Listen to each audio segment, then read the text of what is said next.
परिचय। अरुण, प्लग में कील मत डालो, तुम्हें बिजली का झटका लग जाएगा।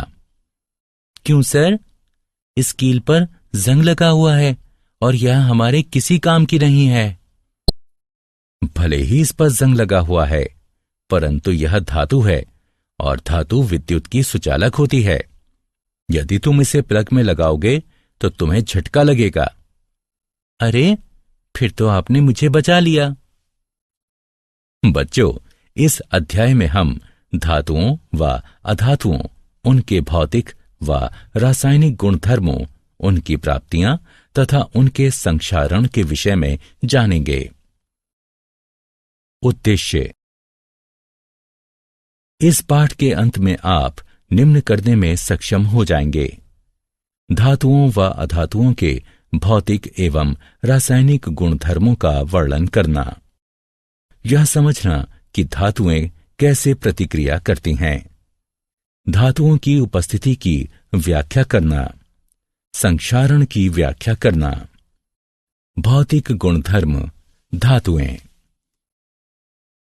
दैनिक जीवन में आप अनेक धातुओं एवं अधातुओं के संपर्क में आते हैं। उदाहरणार्थ, वह हथौड़ा जिससे आप कील ठोकते हैं एक धातु है। लोहे से निर्मित कील भी एक धातु है। आइए धातुओं के भौतिक गुणधर्मों पर दृष्टि डालते हैं। धातुओं के भौतिक गुणधर्म निम्नलिखित हैं। भौतिक अवस्था। धातुएं कमरे के तापमान पर ठोस होती हैं। उदाहरणार्थ, लोहा, एल्यूमीनियम। केवल पारा एक तरल धातु है। ताप व विद्युत के सुचालक। धातुएं विद्युत की सुचालक होती हैं क्योंकि उनमें मुक्त इलेक्ट्रॉन होते हैं। उदाहरणार्थ, तांबा व चांदी ताप व विद्युत के सर्वोत्तम चालक हैं, जबकि सीसा ताप का सबसे बड़ा कुचालक है। आघात वर्ध्य। कुछ धातुओं को पीट पीट कर पतली चादर अर्थात फॉइल के रूप में ढाला जा सकता है। उदाहरणार्थ, लोहे को गर्म किया जाता है और फिर पीट पीट कर उसे विभिन्न वस्तुओं, फाइलों व आकारों में ढाला जाता है। तन्य। धातु से पतले तार भी खींचे जा सकते हैं। उदाहरणार्थ, 100 ग्राम चांदी से लगभग 200 मीटर लंबा तार खींचा जा सकता है। चमक। धातुएं अपनी चमकीली सतह से प्रकाश को परावर्तित करती हैं। उन पर पॉलिश भी की जा सकती है। उदाहरणार्थ, सोना, चांदी एवं तांबा चमकीली सतह वाली धातुएं हैं और इन पर पॉलिश भी की जा सकती है। भौतिक गुणधर्म अधातुएं। आइए अब अधातुओं के भौतिक गुणधर्मों की बात करते हैं। भौतिक अवस्था। अधातुएं कमरे के तापमान पर ठोस, द्रव अथवा गैसीय अवस्था में पाई जाती हैं। गैस ऑक्सीजन, क्लोरीन, फ्लोरीन, द्रव ब्रोमीन व ठोस कार्बन। अनाघात वर्ध्य व अतन्य।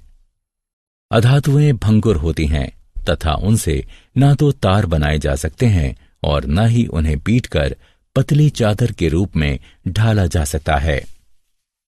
ऊष्मा एवं विद्युत की कुचालक। अधातुएं ऊष्मा एवं विद्युत की कुचालक होती हैं, किंतु ग्रेफाइट कार्बन एक अपवाद है क्योंकि वह ऊष्मा का सुचालक है और इलेक्ट्रोड बनाने के काम आता है। चमक न होना। अधातुओं में चमक नहीं होती और वे प्रकाश को परावर्तित नहीं करती। क्या आप जानते हैं, धातुएं कमरे के तापमान पर ठोस होती हैं। इसका केवल एक अपवाद है, पारा, जो कि द्रव है। तरल धातु पारा ऊष्मा व विद्युत का सुचालक है। इसका घनत्व बहुत अधिक होता है। यह अत्यधिक विषैला होता है। अधातुएं विद्युत की कुचालक होती हैं, तथापि ग्रेफाइट, जो कि कार्बन का एक रूप है, विद्युत का सुचालक है। धातुओं के रासायनिक गुणधर्म।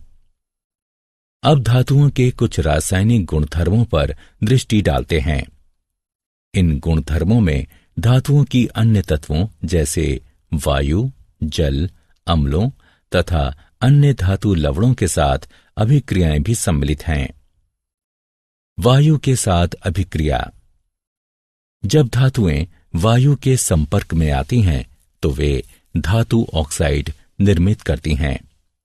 कुछ ऐसी धातुएं भी हैं जिनमें अम्लीय व क्षारकीय दोनों ही प्रकार के गुणधर्म पाए जाते हैं। ऐसी धातुओं को उभयधर्मी ऑक्साइड कहते हैं। जल के साथ अभिक्रिया। जब धातुएं जल के संपर्क में आती हैं तो वे धातु हाइड्रोक्साइड तथा हाइड्रोजन निर्मित करती हैं। धातुएं जल को धातु हाइड्रोक्साइड विलयन बनाती हैं। अम्लों के साथ अभिक्रिया। लवण व हाइड्रोजन बनाने के लिए धातुएं तनु अम्लों के साथ अभिक्रिया करती हैं। यह अभिक्रियाशीलता प्रत्येक धातु की भिन्न भिन्न होती है। तथापि जब धातुएं नाइट्रिक अम्ल के साथ अभिक्रिया करती हैं तो हाइड्रोजन गैस नहीं बनाती, क्योंकि यह अम्ल एक प्रबल ऑक्सीकरण करता है। अन्य धातु लवणों के विलयनों के साथ अभिक्रिया। एक अधिक अभिक्रियाशील धातु एक कम अभिक्रियाशील धातु को उसके लवण विलयन से स्थानांतरित करती है। सरल शब्दों में कहें तो यदि धातु आ धातु बा को उसके विलयन से विस्थापित करती है तो धातु आ धातु बा की अपेक्षा अधिक अभिक्रियाशील है। तथापि सभी धातुएं अभिक्रियाशील नहीं होती। इस अभिक्रिया में कॉपर सल्फेट में मौजूद तांबे को जस्ता यानी जिंक विस्थापित कर देता है। सक्रियता श्रेणी। धातुओं को उनकी अभिक्रियाशीलता के अनुसार अवरोही क्रम में व्यवस्थित किया जाना सक्रियता श्रेणी कहलाता है। इसका प्रयोग धातुओं की वायु, जल एवं अम्लों की अभिक्रियाओं की जानकारी का संक्षिप्तीकरण करने में किया जाता है। धातुएं एवं अधातुएं कैसे अभिक्रिया करती हैं? धातु के परमाणुओं के वाह्यतम कोश में 1 से 3 तक इलेक्ट्रॉन होते हैं, जबकि अधातु के परमाणुओं के वाह्यतम कोश में 4 से 8 तक इलेक्ट्रॉन होते हैं। अपवाद। इस नियम के 2 अपवाद हैं, हाइड्रोजन तथा हीलियम।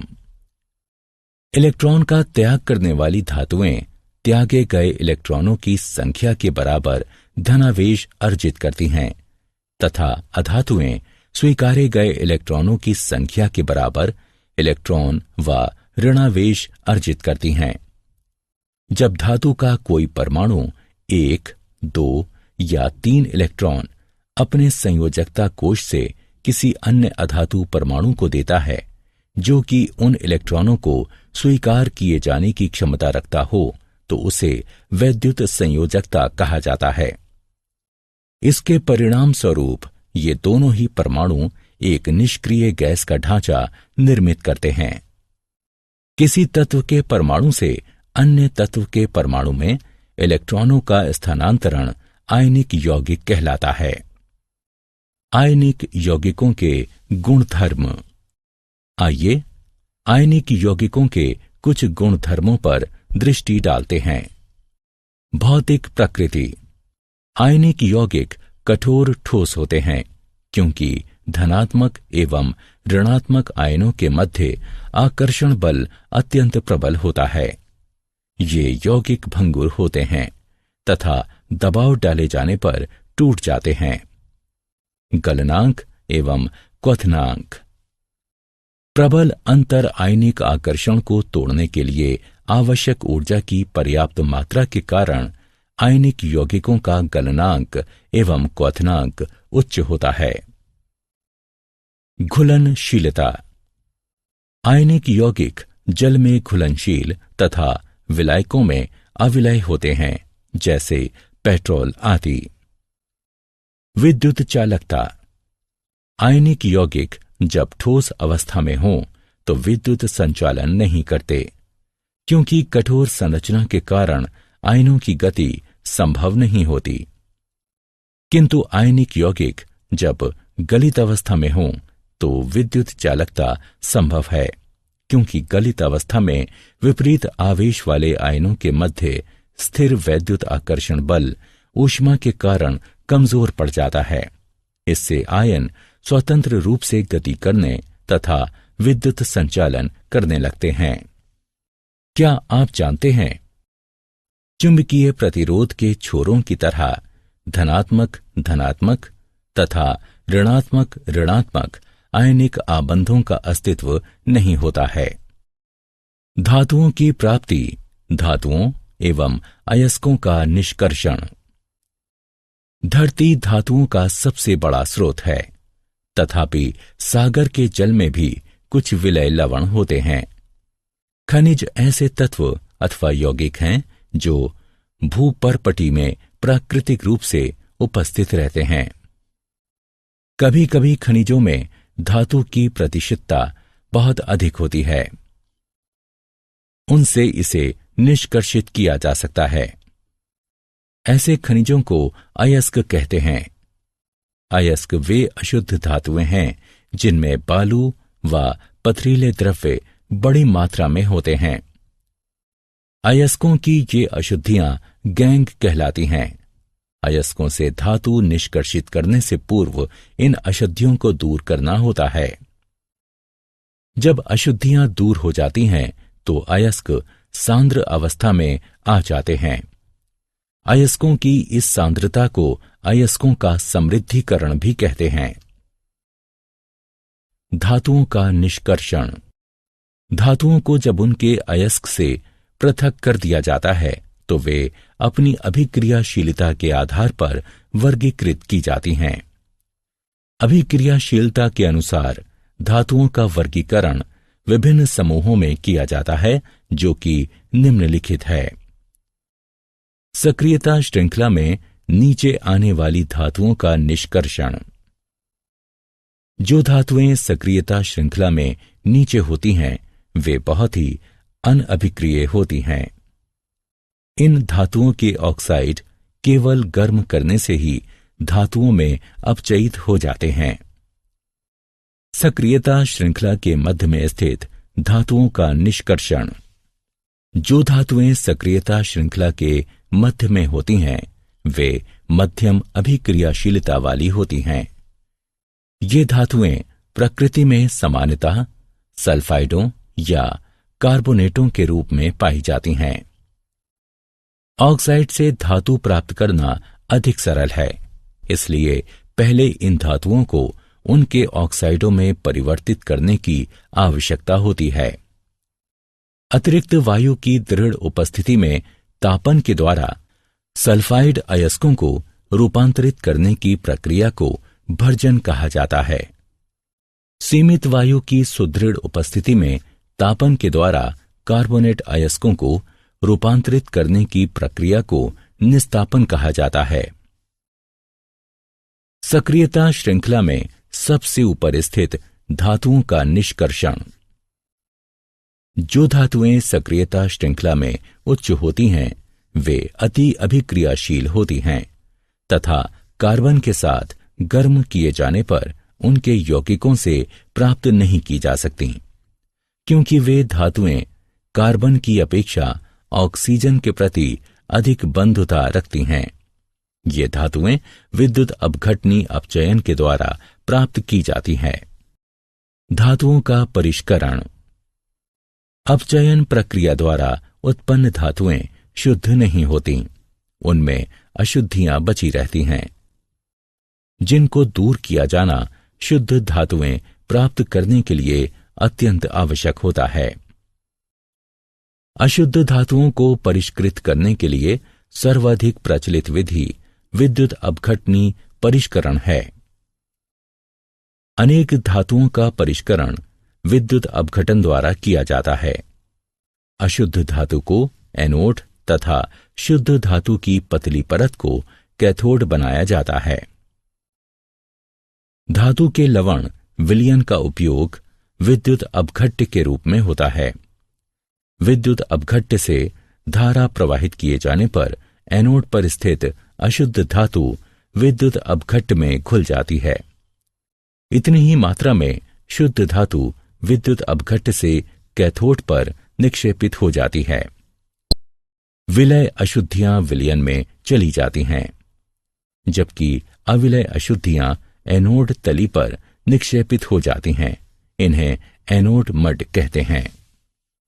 क्या आप जानते हैं, चांदी, सोने व प्लेटिनम के परमाणु सरलता से ऑक्सीकृत नहीं होते, इसलिए चांदी, सोने एवं प्लेटिनम एनोड से टैंक की तली पर यूं ही गिर जाते हैं, जहां वे विद्युत अपघटन परिष्करण प्रक्रिया पूर्ण होने के पश्चात टुकड़े टुकड़े हो जाते हैं।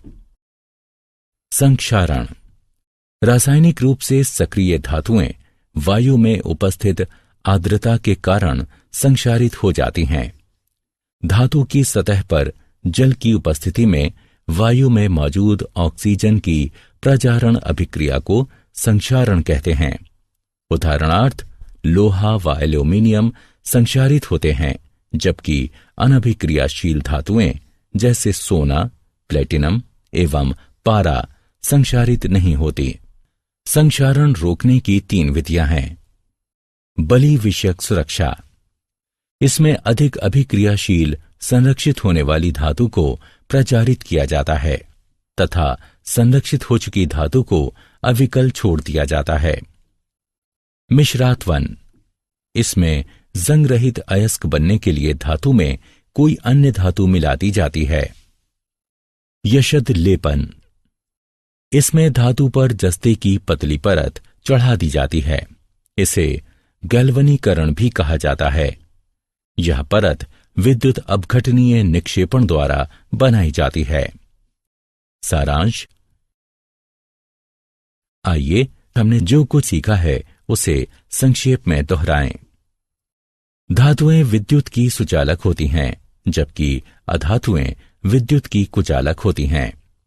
धातुएं वायु, जल तथा अम्लों के साथ अभिक्रिया करती हैं।